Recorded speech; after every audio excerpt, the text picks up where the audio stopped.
నమస్కారం. నేను చందు. ఈ రోజుకు సంబంధించిన కరెంట్ అఫైర్స్ ఏమేమి ఉన్నాయో చూద్దాం.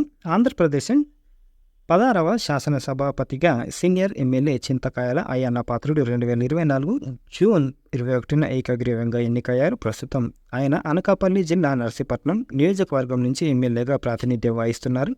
అయ్యన్న పాత్రుడు నర్సీపట్నం నుంచి 10 సార్లు పోటీ చేసి 7 సార్లు గెలిచారు. పరీక్ష పేపర్ లీకులకు బాధ్యులైన వారిపై చట్టపరంగా చర్యలు తీసుకునేందుకు కేంద్ర ప్రభుత్వం the public examination prevention of unfair means act 2024ను 2024 జూన్ 21 నుంచి అమల్లోకి తెచ్చింది. ఈ చట్టం ప్రకారం ఎవరైనా చట్టవిరుద్ధంగా పరీక్ష పేపర్లను అందుకున్న, ప్రశ్నలు జవాబులను లీక్ చేసిన, పరీక్ష రాసే వారికి అనుచితంగా సాయం చేసిన, కంప్యూటర్ నెట్వర్కింగ్ ట్యాంపరింగ్ చేసిన, ప్రతిభావంతుల ర్యాంకుల జాబితాను ట్యాంపర్ చేసిన, నకిలీ పరీక్షలు నిర్వహించిన, నకిలీ పరీక్ష కార్డులు జారీ చేసిన నేరంగా పరిగణిస్తారు. ఇందుకు కారకులైన వారికి 5 నుంచి 10 ఏళ్ల వరకు జైలు శిక్ష ఉంటుంది. ₹1,00,00,000 వరకు జరిమానా విధించడానికి కూడా వీలుంది. వస్తు సేవల పన్ను జీఎస్టీ రేట్ల హేతుబద్ధీకరణ కమిటీని ప్రభుత్వం 2024 జూన్ 21న పునర్వ్యవస్థీకరించింది. 7 సభ్యులుండే ఈ కమిటీకి కన్వీనర్గా బీహార్ డిప్యూటీ సీఎం సామ్రాట్ చౌదరిని నియమించింది. కమిటీలో సభ్యులుగా ఉత్తరప్రదేశ్ ఆర్థిక మంత్రి సురేష్ కుమార్ ఖన్నా, గోవా రవాణా మంత్రి మౌవిన్ గొడిన్హో, రాజస్థాన్ ఆరోగ్య మంత్రి గజేంద్ర సింగ్, పశ్చిమ బెంగాల్ ఆర్థిక మంత్రి చంద్రిమా భట్టాచార్య, కర్ణాటక ఆర్థిక మంత్రి కృష్ణ బైరేగౌడ, కేరళ ఆర్థిక మంత్రి కేఎన్ బాలగోపాల్ ఉంటారు. విజయవంతమైన పుష్పక్ ప్రయోగం. పుష్పక్ను తీసుకెళ్తున్న చినూక్ హెలికాప్టర్ రన్వేపై సురక్షితంగా దిగిన పుష్పక్ అనిచ్చారు. వినియోగానికి అవకాశం ఉండే అంతరిక్ష వాహనం రీయూజబుల్ లాంచ్ వెహికల్ ఇది. పుష్పక్ను ఇస్రో 3సారి ప్రయోగించి పనితీరును సమీక్షించింది. కర్ణాటకలోని చిత్రదుర్గ జిల్లా చెల్లకేర తాలూకా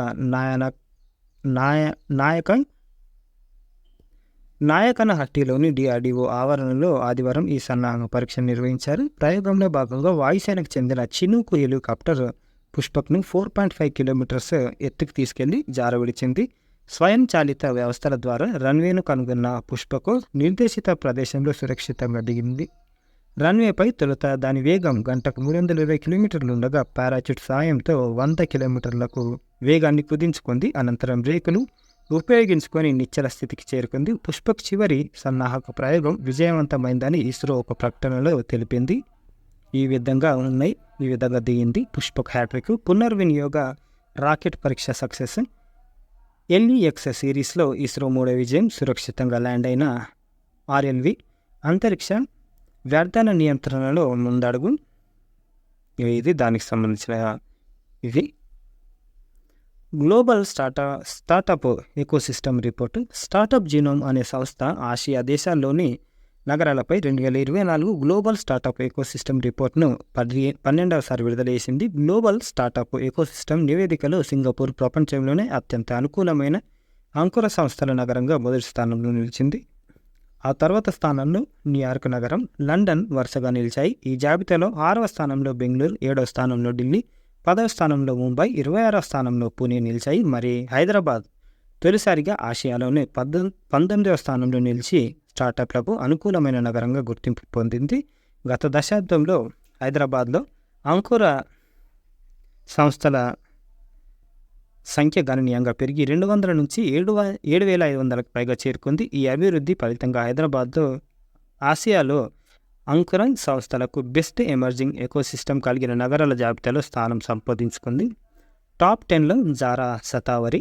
ఆర్టిఫిషియల్ ఇంటెలిజెన్స్ సృష్టించిన డిజిటల్ యువతుల కోసం ప్రపంచంలోనే తొలిసారి ఫ్యాన్వ్యూ అనే సంస్థ నిర్వహించిన అంతర్జాతీయ అందాల పోటీలో పలు దేశాల నుంచి 1,500 మంది ఏఐ మోడల్స్, ఇన్ఫ్లుయెన్సర్లు పోటీపడ్డారు. వీరి నుంచి టాప్ 10 ఫైనలిస్టులకు ఎంపిక చేయగా భారత్కు చెందిన జారా సతావరి ఎంపికైంది. మిస్ వరల్డ్ పోటీల్లోనే ఇందులో గెలిచిన వారికి మిస్ ఏఐ టైటిల్ లభిస్తుంది. భారతదేశం నుంచి మొదటిసారిగా ప్రాతినిధ్యం వహించింది ఏఐ మోడల్ సతావరినే. ఆసియా ఖండం నుంచి ఫైనలిస్టులో ఉన్న ఇద్దరిలో ఆమె ఒకరుగా నిలిచారు. Model questions. టైమ్ మ్యాగజైన్ 2024 ఏడాదికి రూపొందించిన ప్రపంచంలోనే అత్యంత ప్రభావశీలురైన 100 మంది వ్యక్తుల జాబితాలో చోటు పొందిన ప్రముఖ భారతీయ మహిళా రెజ్లర్ ఎవరు అని అంటే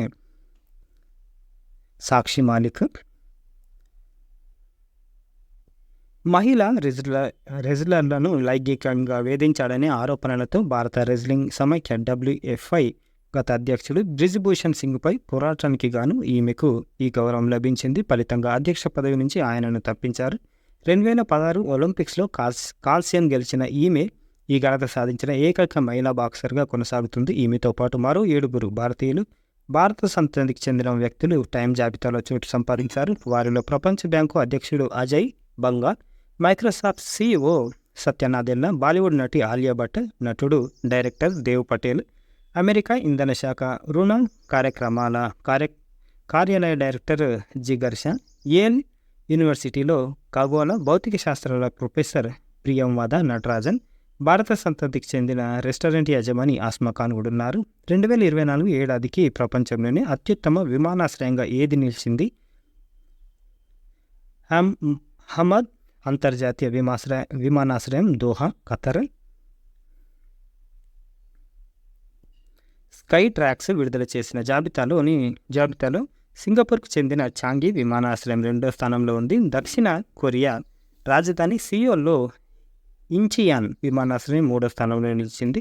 భారత్లోని 4 విమానాశ్రయాలు తొలి 100 స్థానాల్లో చోటు సంపాదించుకున్నాయి. ఢిల్లీ ఇందిరాగాంధీ అంతర్జాతీయ విమానాశ్రయం 36వ స్థానం, బెంగళూరు కెంపెగౌడ అంతర్జాతీయ విమానాశ్రయం 59, హైదరాబాద్ రాజీవ్ గాంధీ అంతర్జాతీయ విమానాశ్రయం 61, ముంబైలోని ఛత్రపతి శివాజీ అంతర్జాతీయ విమానాశ్రయం 95లు ఈ జాబితాలో నిలిచాయి. మరోసారి హమద్ అంతర్జాతీయ విమానాశ్రయం, దోహా, ఖతర్. లోకసభలో ప్రధాన ప్రతిపక్ష హోదా పొందిన ప్రాంతీయ పార్టీ ఏది అని దానికి సంబంధించిన జీకే క్వశ్చన్స్ ఇవి. స్వతంత్ర భారత్లో మొట్టమొదటి లోక్సభ కొనుగోలుదీరింది ఎప్పుడు అనంటే మే 13, 1952. సెకండ్ తొలి Lok Sabha speaker Ganesh Vasudev Mavalankar.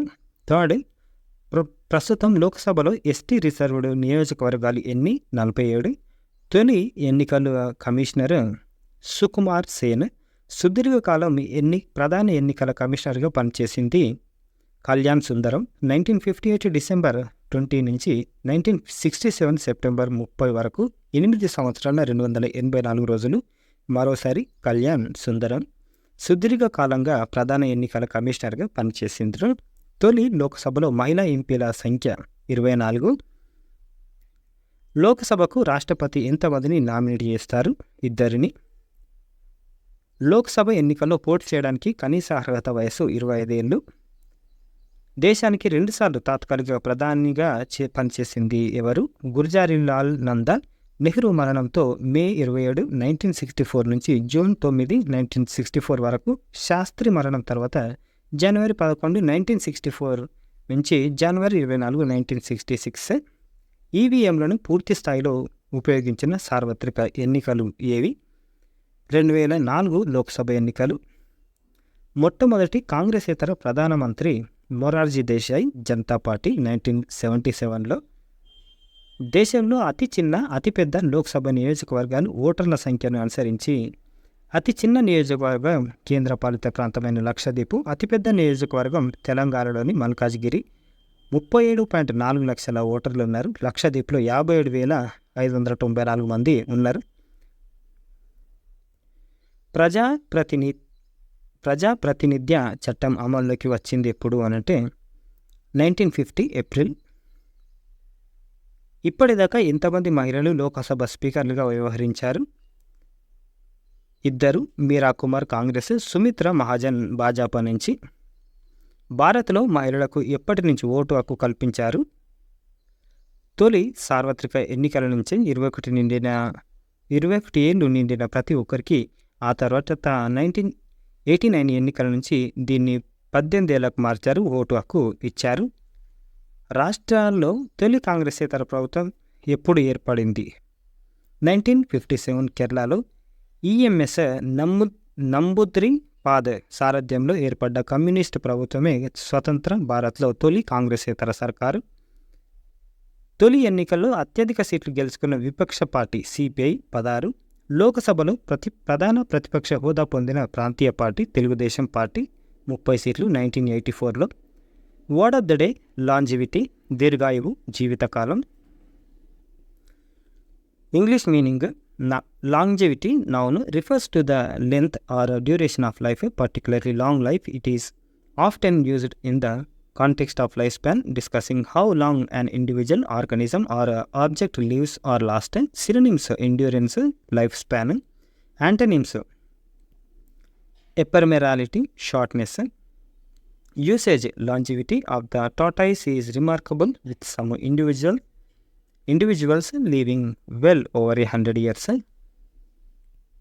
Advancements in medical science have significantly increased human longevity over the past century. ఇవి ఈ రోజుకి సంబంధించిన కరెంట్ అఫైర్స్. లైక్ చేయండి, షేర్ చేయండి, సబ్స్క్రైబ్ చేయండి. Thank you. ధన్యవాదాలు.